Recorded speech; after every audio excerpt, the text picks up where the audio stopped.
I'm Michaela Taylor. I work in the study abroad office at Middlebury, and we have quite a good showing from the staff in Russia. Here in Vermont as well, we have Susan Parsons, who's the program advisor on this side of the world. And then we are joined also by Nana, the director of the program and all three sites, and the resident coordinators. So we have Anna from Yaroslavl, Ilya from Irkutsk, and Maya from Moscow. Nana has a great PowerPoint that she's ready to share with us, and we are going to have some time for questions in the end. So I'll let you take it away, Nana. Yeah, thank you very much. I appreciate that you guys found time to join this Zoom meeting, and I will just start talking about the program and what we do. And then if you have any specific questions to our staff who work at all of our sites in Moscow and Yaroslavl and Irkutsk, you can ask them directly. Or if they have comments, they can also say something about the program. So as I said, students can study in 3 cities in Russia. So Moscow is the capital, is the biggest city in Russia. Irkutsk is located in Siberia, not far from Lake Baikal. And Yaroslavl is very close to Moscow. It's about 3 hours train ride or drive to the northeast from Moscow. And Yaroslavl is a very, very pretty, very ancient city. It's more than 1,000 years old, and it's full of very beautiful architecture and history. Yeah, let's go to the next slide. Thank you. And we work in Russia. We work with Russian state universities. So in Moscow, we have 3 partner universities. One of them is the High School of Economics. Another one is Russian State University for the Humanities. And also we have a theater institute, Boris Shukin Theater Institute. In Yaroslavl, we partner with Yaroslavl State Pedagogical University. In Irkutsk, we work with Irkutsk State University. So as I said, it's Irkutsk is located on Lake Baikal, and Lake Baikal is a unique lake in the world. It contains basically 1/4 of the whole fresh water of the world, and it's a unique environmental and ecological place, I would say. So students who are interested in learning more about environment, sustainability, they tend to come to Irkutsk.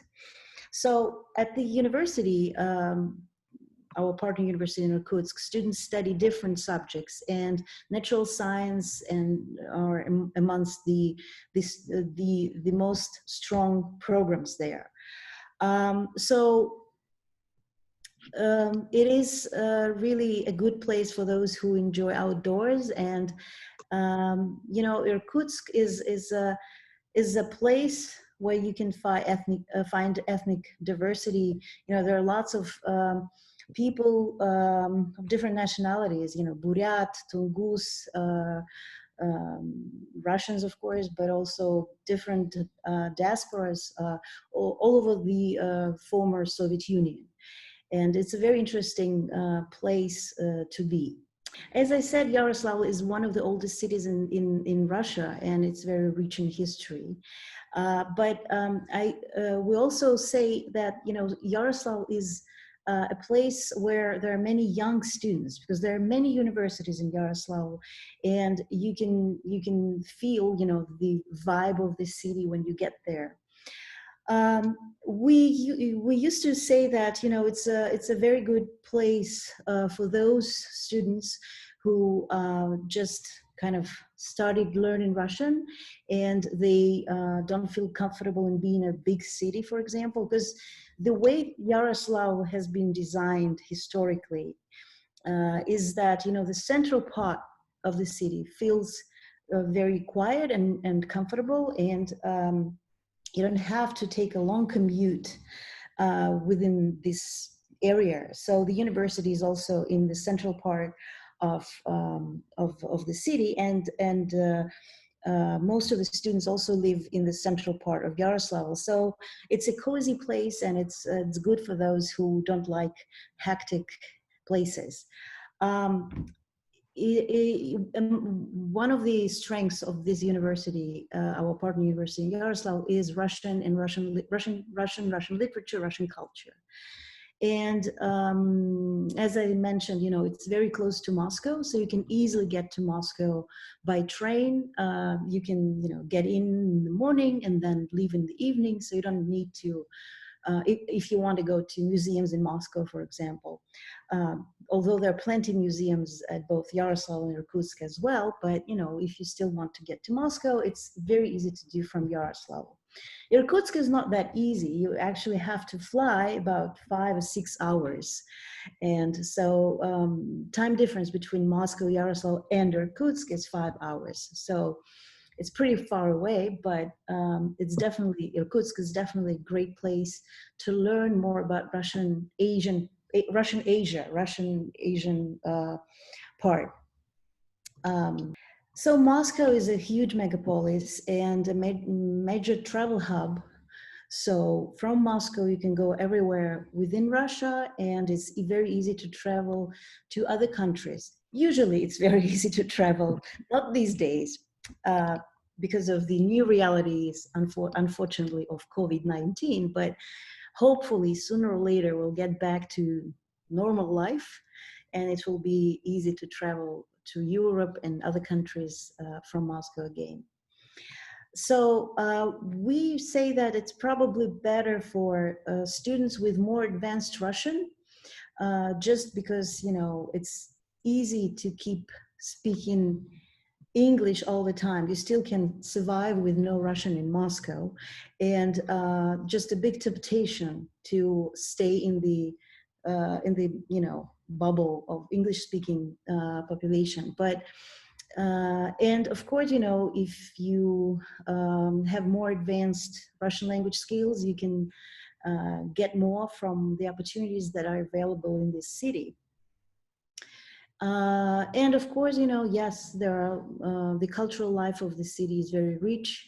There are many theaters, museums, and other, galleries in Moscow. So it's a great place to be. There are lots of opportunities, but it's also easy to get lost without guidance or specific motivation. Next one, thank you. Middlebury is famous for language pledge, and of course, we have it too. So you probably all know what the language pledge is, but just to be clear, that is basically people agree to speak as much Russian as humanly possible.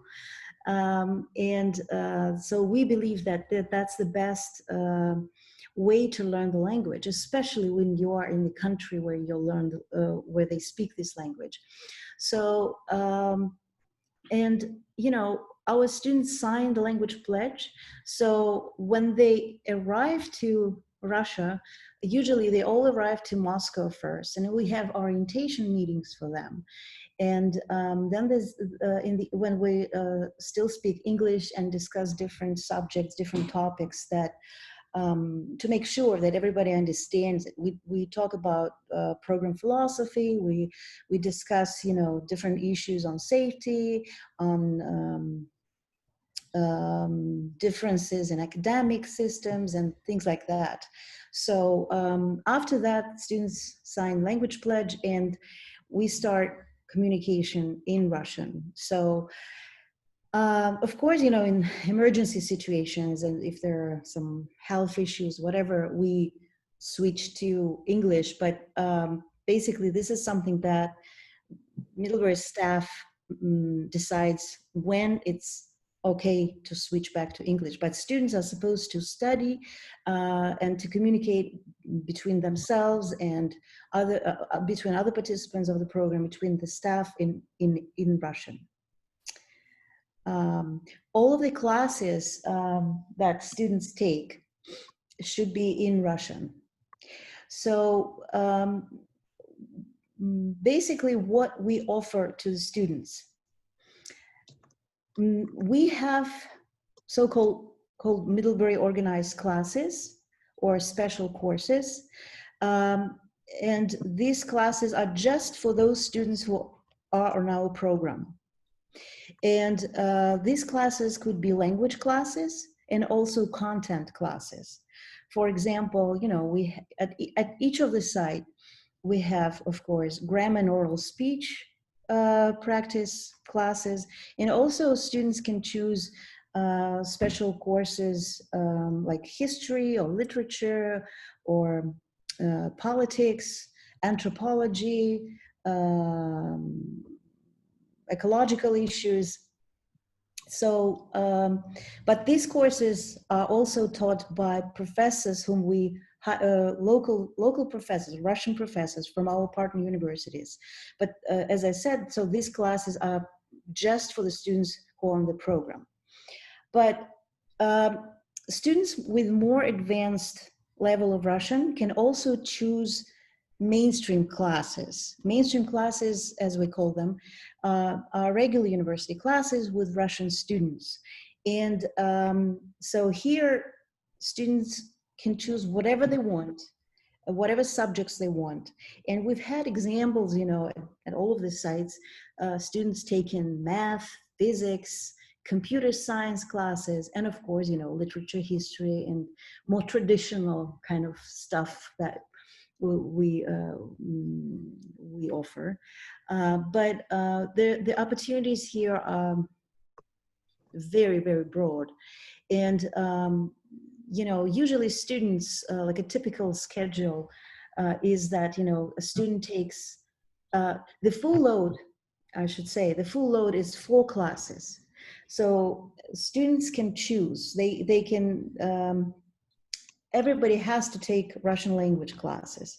So they take Russian language, Russian grammar, and speech practice, and then they can choose, they can take all of our Middlebury organized classes, or they can combine Middlebury organized classes and mainstream classes, or if they want, and if their language level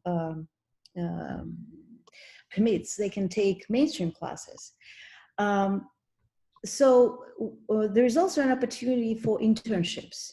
And for the internships, we offer non-credit and credit-bearing, basically grade-bearing internships. I know not all of the schools accept credits for internships, but like those students who study at Middlebury College, they can take an internship, academic, let's say, internship in place of one of these 4 classes. So in place of one of the mainstream or one of the content Middlebury organized class, they can take an internship. But here, and we help students to find and organize these internships. If it's a grade-bearing internships, there are certain rules a student has to follow. So it has to be more academic focused. It has to have an academic component. So a student has to do some kind of research. So basically, we can't guarantee that all internships can be grade bearing or credit bearing. If you, some of them are just volunteer kind of work. If there is no way to do a research, then it's not possible to get a credit for that internship. But you can still do it for non-credit. And speaking about internships, let me give you an examples. For example, in Yaroslavl, among very successful internships, we have partnership with the Yaroslavl Art Museum, Art and History Museum. And some students have worked as interns at this museum doing very interesting projects, you know, for the museum, doing some research, helping with organizing expositions and things like that. In Irkutsk, for example, we've had students working at for example, there's a Vampilov Center. Vampilov is a Russian writer, and so there's a like literary center, culture center, and students have worked there. There's also a ecological center in Irkutsk, and students have taken internships at this center.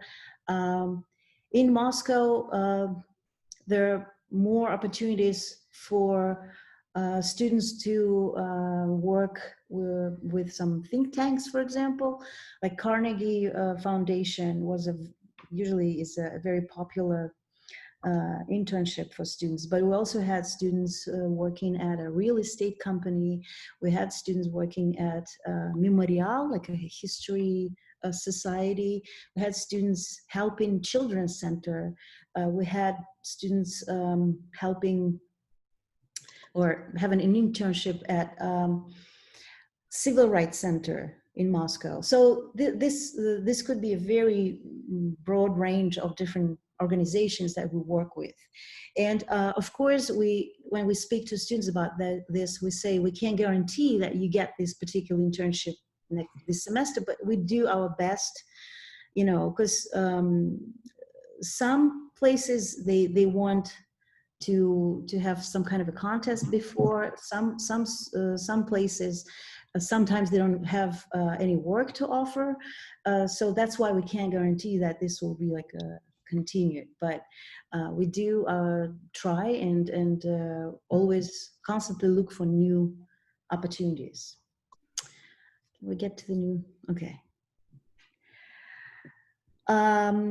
Yeah, well, as you can probably tell, you know, we have staff in Russia, and I am responsible for all of the 3 sites, and I oversee all the program. But we have coordinators who are here today tonight in Moscow, but today in the States. We have our coordinators, and they are in the cities with students all the time. I do travel. Usually I travel at least once a semester. I go visit Irkutsk and Yaroslavl. I'm based in Moscow. I'm from Moscow, so most of the time I spend in Moscow. But Maya is in Moscow working with students 24/7 basically, and Anya is in Yaroslavl, and Ilya is in Irkutsk. And one of the things that we try to follow is guided independence. So we are here for students to give them advice, to you know, be for them for any emergency situations, to explain cultural differences, and just talk to them about how things work in Russia. But there are certain things that we want them to be proactive. You know, we want them to be independent. So we're in this sense, we're very flexible. So we give them information, and we try to explain how things work, but we support the student initiative and students wanting to be independent, you know, and doing things and projects on their own as well. And individual approach, that certainly works not just for extracurricular, but also for academics as well. We don't usually have very many students at each site. Like, I would say that an average number of students in Moscow is about 12, 13 students total. In Yaroslavl and Irkutsk, it fluctuates, but I can say at average we have from 5 to 10, 11 students per semester. So the groups are relatively small. So when it comes to the academic classes, to the language classes, basically we can, sometimes we can even have individual classes for our students. For grammar classes and oral speech classes, we test them and we put them in different groups according to the levels, to their language levels. And sometimes, somebody doesn't fit in at particular level. So in these cases, we have the luxury to offer individual classes with our professors. And and we try to work with each student individually to organize his or her semester in Russia the way so the students can get the most out of it, and to fulfill their main academic or personal goals while they're here. Next one, please. So here are some quotes from the former students. Yeah, so the program allows you to explore whatever you want. So you we have information, you know, on Facebook, and of course Middlebury site has more information about with details of what we teach, what we do. But let me also say that so academic part is very important, and this is something that is probably the most important for us. But also, you know, students learn not just in class, they learn through communication, they learn through travel, and we usually organize at least once a semester or several times during semester group trips. And our coordinators are the ones that do that. So they organize these group activities, and it could be, you know, in the cities the students study, but as I said, you know, once a semester at least, we take them away from the city, and so they can see different parts of Russia, they can see the diversity of this country, and they can meet with people and learn from them, you know, about the culture, about the place. So it's I think a unique opportunity. We try to take students to those places that are not very easy to get to on your own as just a regular tourist, for example. Yes, of course, you know, students from Moscow and Yaroslavl, very often they go to visit St. Petersburg, and it's very easy to get to St. Petersburg on your own and, you know, go to museums there. But, you know, there are still some excursions that our coordinators organize that are not really offered to regular tourists, and so students appreciate that. Our students in the past have been to places like Murmansk, for example, in the far north of Russia. Students go to Sochi, so they go to Kaliningrad, they go to Yekaterinburg, they've been to students in Irkutsk, they travel. Kazan, yes, Kazan, of course, in Tatarstan. They go to Buryatia, they go to Vladivostok, so all over Russia.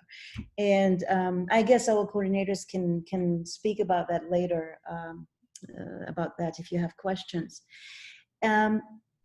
So this is very also very essential, like an essential part of the study abroad at our program, learning about the diversity of the country. And also,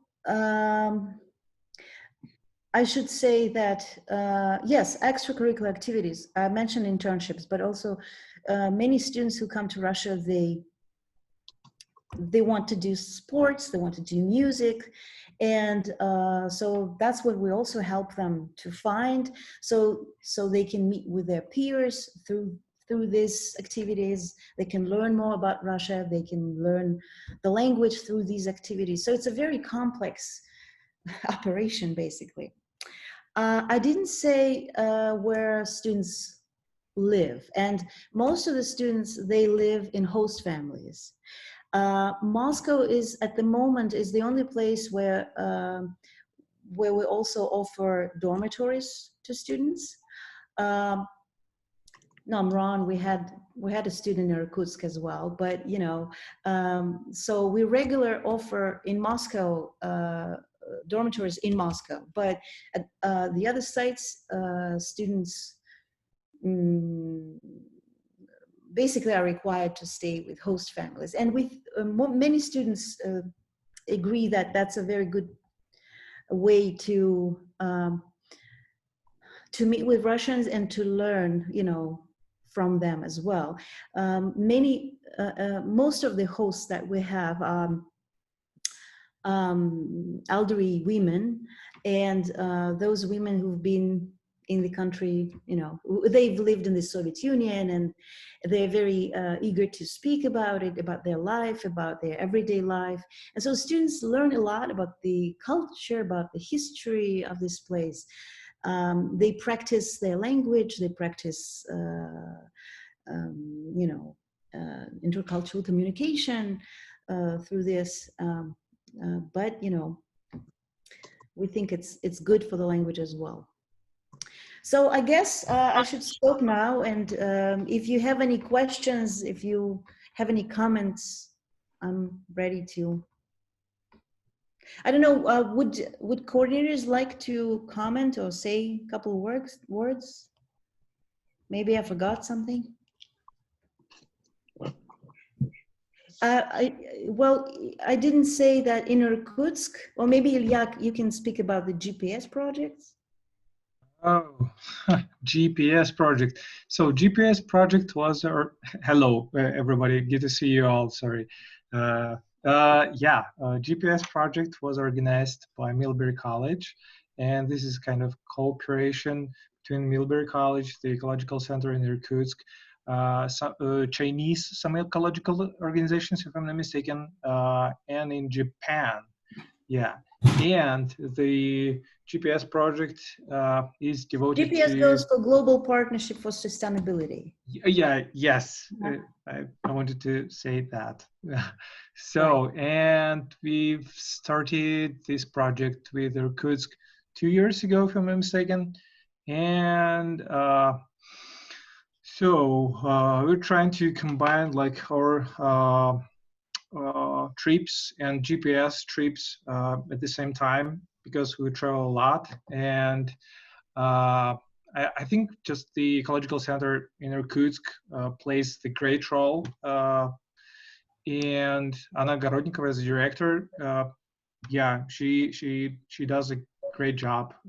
So we're working at 17 steps or 17 points of the sustainable what is it, activity. Yeah. And now the American students, they are doing their internship with the Ecological Center in Irkutsk and GPS project. So they're trying to invent kind of game adults and for kids. And the main goal of this game is to provide the information about all 17 steps of sustainable development in the game form, I would say. So yeah, just we're in the process, and Nana and I were kind of guinea pigs in this experiment. So we're trying to share our own positions about kind of the way the American students try to provide the information about GPS projects, about the sustainable development. So what else?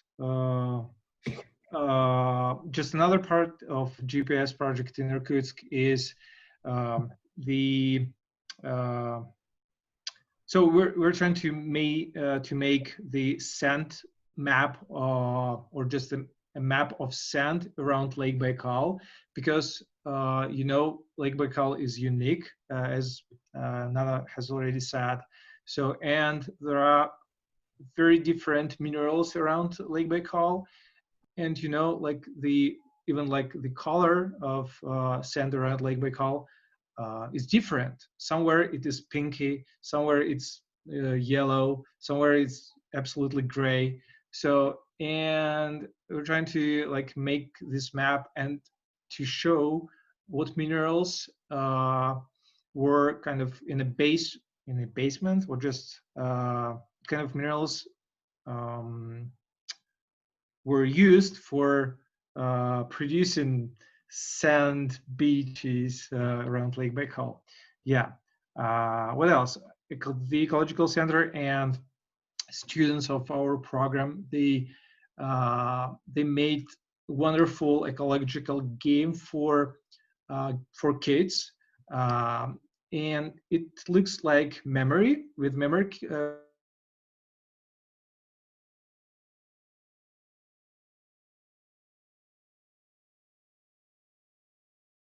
Or like garbage. I mean, just how to recycle it. I mean, like plastic, metal, like what else? My gosh, plastic, metal, glass. Yeah, if I'm mistaken, there are 4 or 5 different boxes for trash, and kids have to match like a type of trash and type of box for it with different colors. So I would say it's cool, and the ecological center 100 or 200 game boxes, yeah, and they just spread it through like schools and kindergartens in Irkutsk region. So I think this is a good result just for the beginning. Yeah, we're very proud of our students, right? Yeah, yes, there were like a couple of students who were like real artists, and they drew cartoons, no, pictures for this game. So they did a real practice part of game. Yeah. Thank you. Yeah. Yeah. Yeah. My pleasure. Yeah. Are there any questions about what we've said? And maybe you have questions to Anya and Maya or me, Jessica. Hi, everyone. My name is Jessica Mrazin. I'm a study abroad advisor at Emory University. Nana, it's great to see you again. Yes, great to see you. I know. I have kind of a selfish question from the institutional side of things.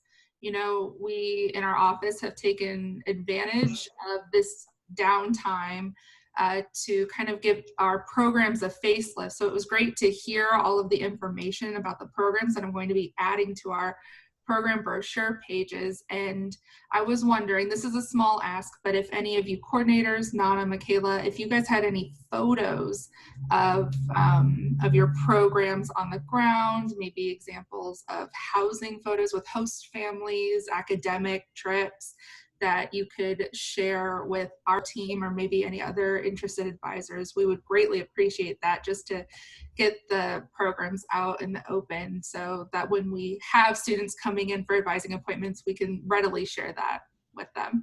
Sure. But I think Catherine Fiorentini, she has a bunch of material that, you know, from us. And she could probably share it with you as well. Right, but I mean, if not, we'll be able to do that, of course. But yes, definitely, we'd be happy to share pictures. That's great. I'm glad that you're taking this time to, you know, kind of revamp some of the ways that you can reach out to your students. So we're happy to collaborate with that project. Thanks so much. Just sort of add on to that. You know. We've also got a video that's up on the Yaroslavl site that actually a student took all of the footage. I found that. I'm editing our brochures. As some of you may know, Teradata kind of came out with a program with it. So I was excited to see the Yaroslavl. Some of the ways that you can. The Yaroslavl video. So I'm using that, but any other images would be great to kind of paint that picture. Since I myself have never personally been to Russia, I don't have any personal photos. It would be great to have photos from other students and you coordinators that you've taken during the terms abroad. Yeah, we can definitely get you some of those. Thank you. Can you use Instagram maybe? We have photos on Instagram also. I've seen the Instagram photos. I just, I think it's more like asking permission to use the photos. I don't want to use the student's photo without asking directly. Okay, sure. But I think you can use probably, I don't know, it's not my decision, but usually if we put on Instagram those pictures, so I guess you can use. Anyway, I think, yeah, we can, and of course, if Susan or Michaela will, or I don't know, Catherine will ask us to send more pictures, then we will do that. Thank you all. So, Yaroslavl, that it's not only historical, but it's also industrial city. So there are other, like a tire factory and like painting factories. So I'm also taking this time to, to explore other opportunities in Yaroslavl for our students. So that is why I'm also working on explore Yaroslavl as an industrial city. So we have different museums, different plants has their museums. For example, Thai plant has a museum about its history. So it's very interesting. Also, you can see the history of the whole Russian history actually through their exposition.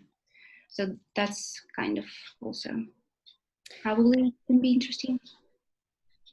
Yeah, and we're also using this time to build up new relations with potential internship hosts.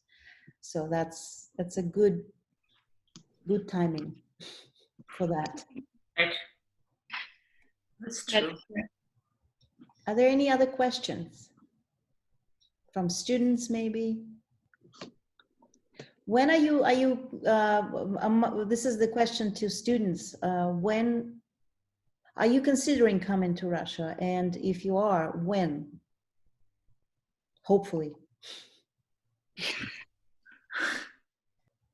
I guess I'm considering it, but probably for the not this coming year, but the next year. Mm-hmm. Okay. Do you already know where are you going? Well, I have interest in geoscience, so possibly Irkutsk. Mm-hmm. Okay. Mm-hmm. Great. Do you have questions? Maybe Ilya is here. He can ask. He can answer your questions if you have them, of course. The only thing I can think of is I know it was mentioned that like Moscow is suggested for higher level and Yaroslavl's for lower level. Where would Irkutsk be in that range? Well, the reason I just said that is it's very relevant, relative, because you know, with all of the three sites are available for students of different levels. I'm just saying that, you know, if there are students who don't feel comfortable living in a hectic big city environment, then maybe they should go to Yaroslavl just because it feels kind of cozy.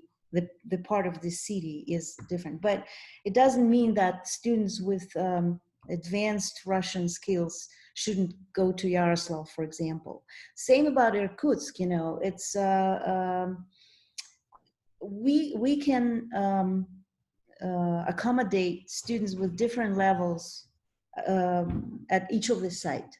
So if you have an advanced Russian, you can choose whatever city you want. If you have same about intermediate level of Russian, the only level of Russian that we don't offer at the other sites, it's beginner level. So we can accommodate students with beginner level of Russian in Moscow. At the other sites, students with intermediate, advanced, they can go to any of the cities that we have programs at. But the beginning level at the moment is only in Moscow. Thank you. You're welcome. we did have an interested Emory student in the Yaroslavl program. He had intended for fall 20, but Emory is suspending study abroad and other travel for the fall semester, and they have yet to make an official announcement for spring. So we are contingency planning for spring. I think, Susan, I saw an email from you in the past for him. So if you have any information for me to pass along to him about maybe what to expect for spring in Yaroslavl, I think he would also be opening to deferring to the following fall too, if spring is not an option that Emory deems as appropriate. Mm-hmm. And if he... Yeah, at this point, just to sort of, you know, generally to address the elephant in the room, you know, as far as COVID-19 and everything, our plan currently is to run our programs in the spring as we would in a normal semester. Now, what will happen between now and when the spring semester is supposed to begin is another question, and nobody has a crystal ball to be able to determine what that will look like. But what we're going to be doing at some point, probably starting in August or September, is to devise a timeline by which, you know, much like we did for this upcoming fall semester, to just sort of determine, okay, this is a date by which we would need to know if we're able to run the program in terms of travel warnings, in terms of just the logistics of being able to get a visa on time. So we'll sort of figure out, working backwards, we'll figure out a timeline for when we'll make those decisions about the spring. And then once we've done that, we'll communicate that information out to students. We've got a sort of COVID-19 FAQs page as it relates to the Middlebury schools abroad. And so, you know, we'll post that timeline there and communicate that to students. And then just kind of from there to see what happens and you know, be hopeful. But certainly, I mean, much as we've done for a lot of fall programs, you know, we've given students the option to defer their application and their acceptance to the spring semester. We would do the same again to allow students to defer from spring semester to fall. So yeah, we'll just see. But when we have information to share, we will certainly do that, both with the students and then with the advisors at the sending institutions. Any other questions? Yeah, if there are any other questions, feel free. You can use the chat box or unmute yourself. I'm sorry, I had a little bit of technical difficulties and missed part of the Q&A, but I really appreciate Nana and all of the resident coordinators. And Susan, thank you all so much for your wonderful contributions. I hope that this has been enlightening for some of you who are hoping to learn more about the program. Thank you for organizing that. Well, if there are no questions right now, but you know, if some of you have questions later on, you know, you have our emails should be on the Middlebury website, or you know, you can write directly to each of us, or write to Vermont's office with some questions. We'll be happy to answer your questions. Yeah. Okay. Thank you all so much for coming, and thank you so much for your wonderful contributions. And we look forward to seeing each other in person before too long. Right. Thank you guys for hosting this. Yeah, thank you for coming. Thanks so much. Bye, have a nice day. All right, thank you. Bye.